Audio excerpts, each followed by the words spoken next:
Well, hello, Psychomotivation, and welcome to Spring 2021, Psychomotivation, Psych 2311.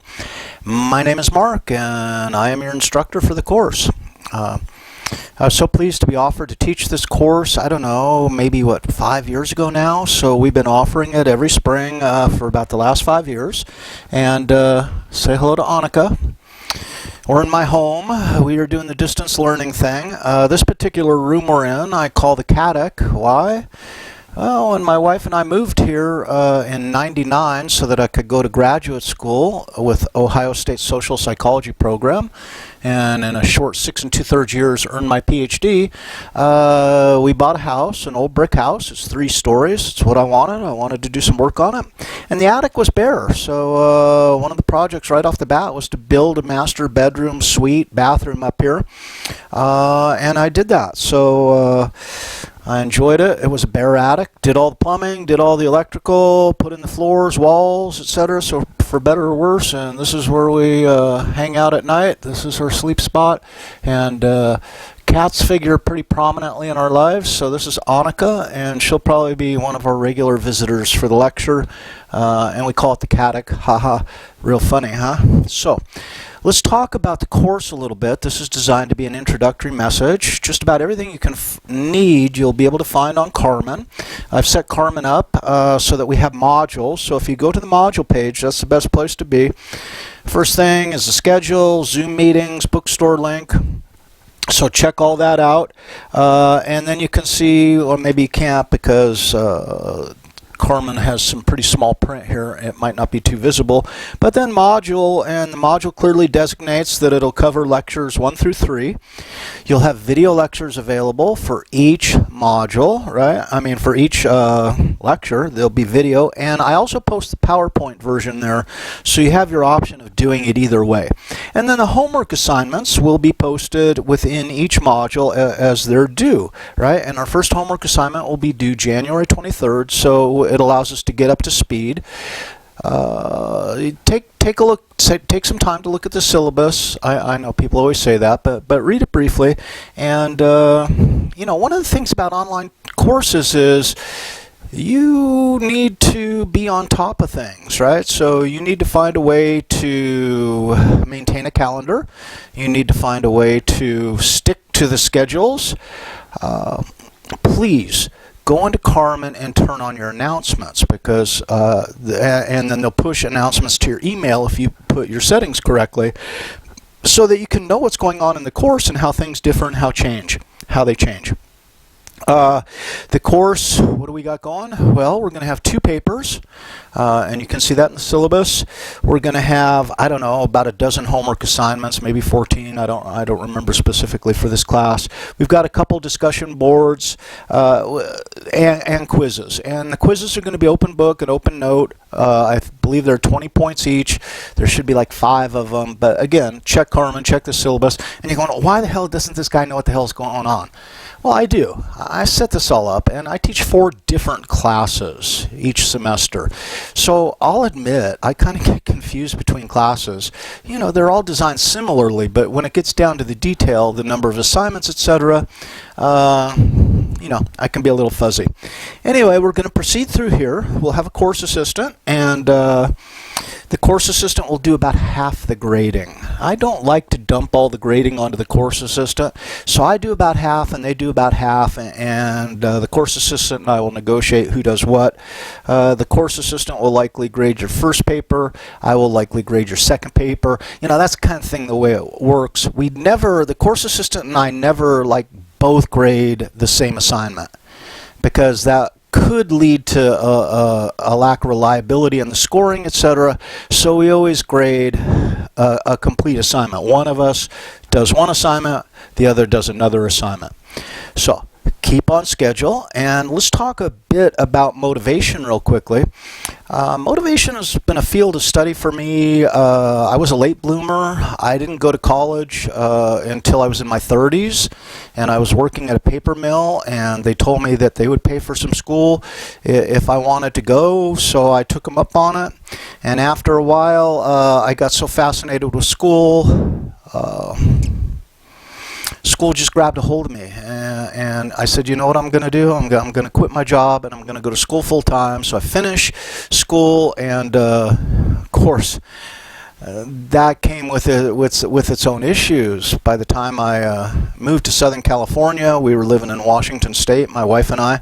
We moved to Southern California. I went back to community college at that point in time, got my GECs out of the way, and then applied to University of California, and I was accepted at University of California, Irvine. So I did my last 2 years at Irvine, got my bachelor's degree in psychology and social behavior there at the School of Social Ecology, and then it was time to go to graduate school. I don't know what I was thinking, a 42-year-old with their bachelor's degree in psychology, leaving a good job behind. It's like, okay, what the hell do I do now?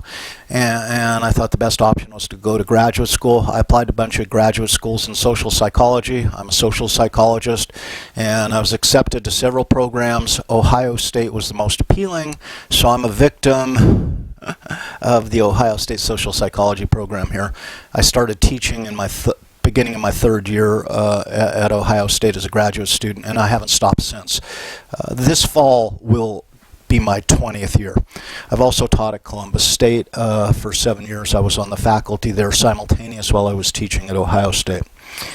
When I was offered psychomotivation, I was like, oh my God, yes, I want to teach that class. This was one of my research areas. So I got to work with Pete Ditto at University of California, Irvine. He was my undergraduate advisor, and he worked in an area called motivated reasoning. And this is how we engage in a reasoning process that supports our pre-existing desires or conclusions. So it's a fascinating idea. We think about things very flexibly in a way that things that agree with our desired end judgment, we say, oh, that's right on, man. And things that disagree with our desired end judgment, we say, no, that can't be true, that can't be correct, or the person telling me that has got their head up their ass. Or we somehow discount information we don't like, and we somehow embrace and amplify information that we do like, that is consistent with us. And that's motivated reasoning, right? So I've been a student of motivation, and when I got to Ohio State and started working in the Tetlock lab with Phil Tetlock and Ori and Amanda, we studied motivation, but we studied how people are motivated to punish others, and what are the components of that motivation that makes us want to punish others, to punish them severely or to punish them leniently. Now, motivation is a topic of great value, and one of the key concepts in this course is when we say that, and we ask that magic question, we look at someone and say, why did they do that? What we're asking is what motivated them to commit that behavior or say that or whatever it is we observed.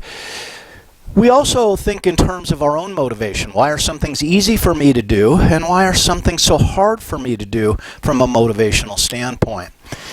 As we move through this course, one thing I want to stress, and I think it's its core importance, is there's not a single motivation. There's multiple motivations. So the story of our motivation is a story of many different chapters that interact with each other. So how many of you maybe said, I'm going to take this class because I want to learn how to motivate myself? Well, I mean, this class may, in fact, help you with that. It may not. I'm not going to make any promises that you'll become a master of your own motivation as a result of taking this class. But I do promise you that you will understand the multiple ways in which we can experience motivation and how it affects us. So it's not motivation as a single construct, it's motivation as multiply determined, multiply explained. And for me, that's what makes motivation so damn fascinating. Now the other side of the coin, and I hope to see you in this other course that I teach as well, I teach like 7 or 8 different courses at Ohio State. So I get to see a lot of people through all those different courses. The sister course, what I consider the sister course to this course, is the psychology of emotion. And motivation and emotion have a very blurry line between them. And I'm just so delighted to be able to teach both of those courses for us here at Ohio State. So I'm hoping that you see this course as a good value for your money. You paid for it. I know you paid for it. You paid like $1,200 for this course. And I want to leave you with this idea. What are you going to take out of this course that you paid $1,200 for, or whatever the exact number was? And when I was going to University of California, we lived in Anaheim, California, close by, and we would sometimes vacation to Las Vegas. It was only a 3-4 hour drive, and my 40th birthday was rolling around, and my wife and her sister said, hey, what do you want to do for your 40th birthday? Because, you know, that's a big birthday. And I said, why don't we go to Vegas, you know, and we'll just check it out. And we went to Vegas, and we stayed at the Luxor, if I'm not mistaken. Maybe not. But I remember we'd only been there a couple hours. We went downstairs, and my wife and her sister wanted to do a little gambling, that is, play the slot machines. And I said, okay. And I got myself a roll of nickels, and this is no shit, this is a true story. I got myself a roll of nickels. I put 3 nickels into the slot machine, pulled the handle, boom, super jackpot. Here they come out with $500, and I am like, happy birthday. $500 on my birthday. So what did we do? We saved it, right? We put it in the bank. No, we're in Las Vegas. We just won $500. We went to the Isis, a 5-star French restaurant in the Luxor that night. Now, since the sky's the limit, we got $500 cash here. Let's see how much of this we can spend on my birthday dinner. And I remember, big dinner. We ordered a seafood platter as an appetizer for the 3 of us. Big, you know, serve 3 or 4 people. Some of it was fish that we didn't necessarily like, or seafood, but it cost $65. And we ate that damn thing. We ate every bit of it. Even though we're not like necessarily enjoying it, it's like, we spent the money, we're going to eat this. That is, we were motivated on the basis of spending the money that we were going to take full advantage of that dinner. And you can liken your experience of this course. You paid $1,200 for this course. Are you going to eat it all?